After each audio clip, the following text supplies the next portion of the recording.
Лангууд аймагт лангуугаар худалдаа эрхлэгч нийт 2000 гаруй иргэн аж ахуй нэгж үйл ажиллагаа явуулж байна.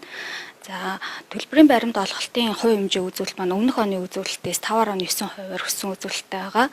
За и баримтын цуглааны хонжуурын тохирлын мэдээгээр 2023 онд давхарцсан доогоор нийт 3230 иргэн ацтан болсон байна. Иймд татвар төлөгч та бүхэн маань төлбөрийн худалдаа авалт хийх бүртээ төлбөрийн баримтаа авч нэмэгдсэн үртгийн албан татварын урамшуулалт хамрагдан суглаанд оролцож и баримтаар илүү ихийг хожихыг уриалж байна.